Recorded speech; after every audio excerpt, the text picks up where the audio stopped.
Okay, today I wanted to talk to you about shoe trees, and there are different kinds of shoe trees. One of them is these plastic shoe trees. The good thing about this is that you can actually change the size, so you can go from a very short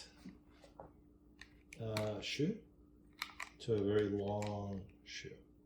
That's the first type. Another plastic shoe tree is this one. I'm actually using them on a size 13 pair of shoes. And it is very similar. You can adjust it to different size. The thing that I like about this one is that you can actually see the shoe size. And I don't know if you can actually see that,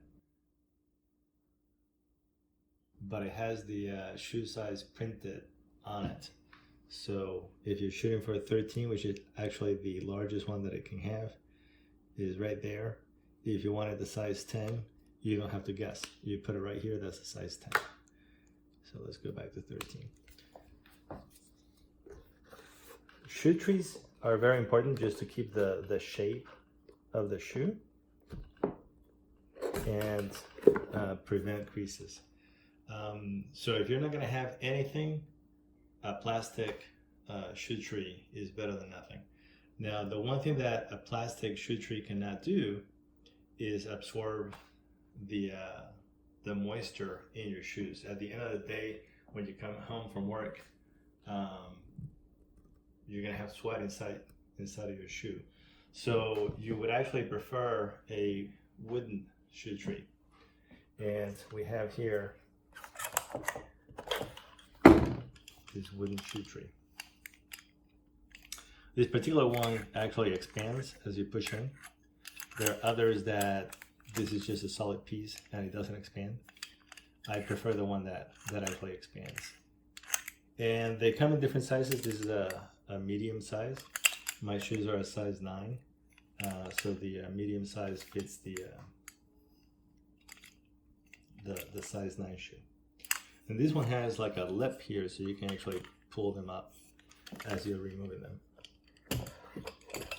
I got these ones. You can get from very cheap to very expensive shoe trees. These ones here were $15 at the Nordstrom's rack.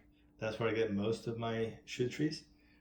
These ones here were from Saks Fifth Avenue. They have the name on it.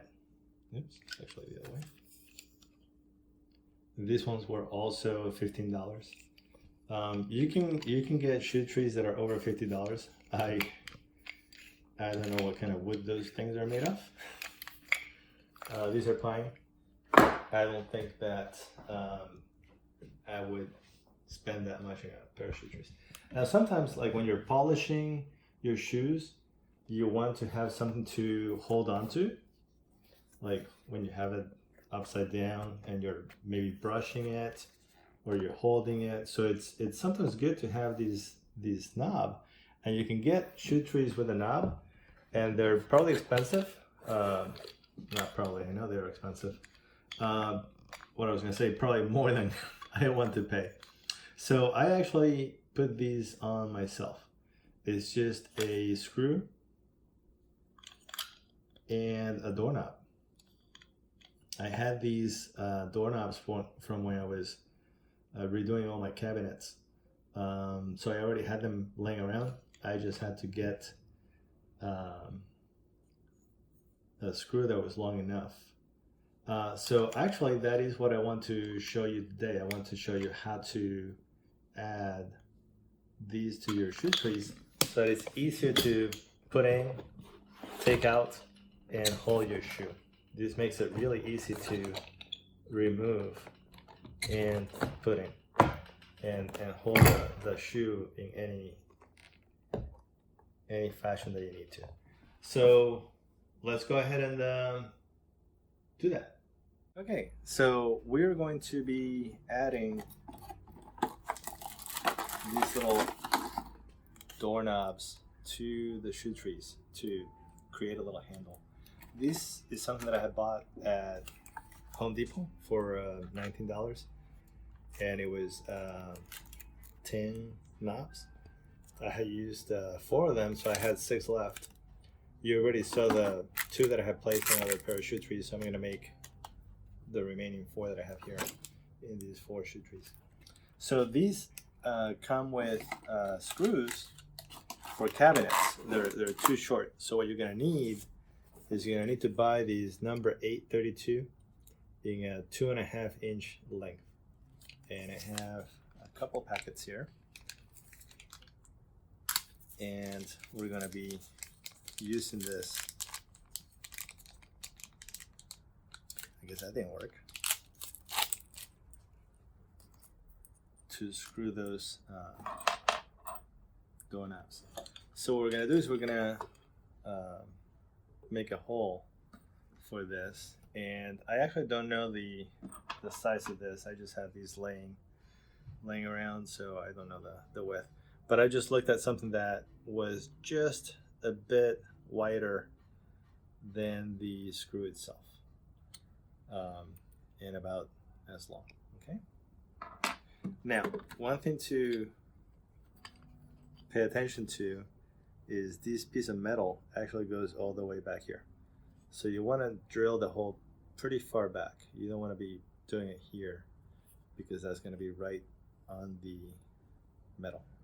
That is actually something that I learned on the last set of shoe trees that I drilled. So just try to make it straight, although if you hit the metal, it's going to curve a little bit. So.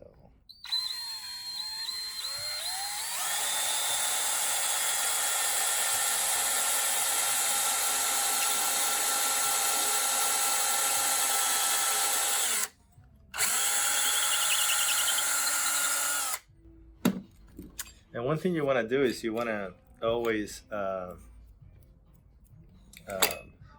drill on top of something else. So now I'm just going to go on the back and just open these up a little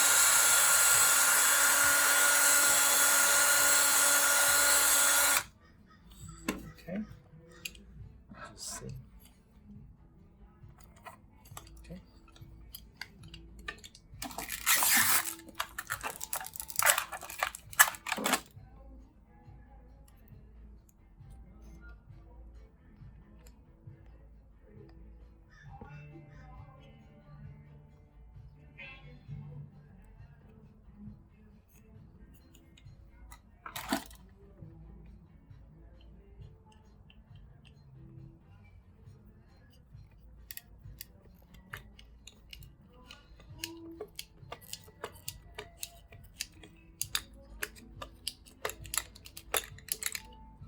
And that's all there is to it.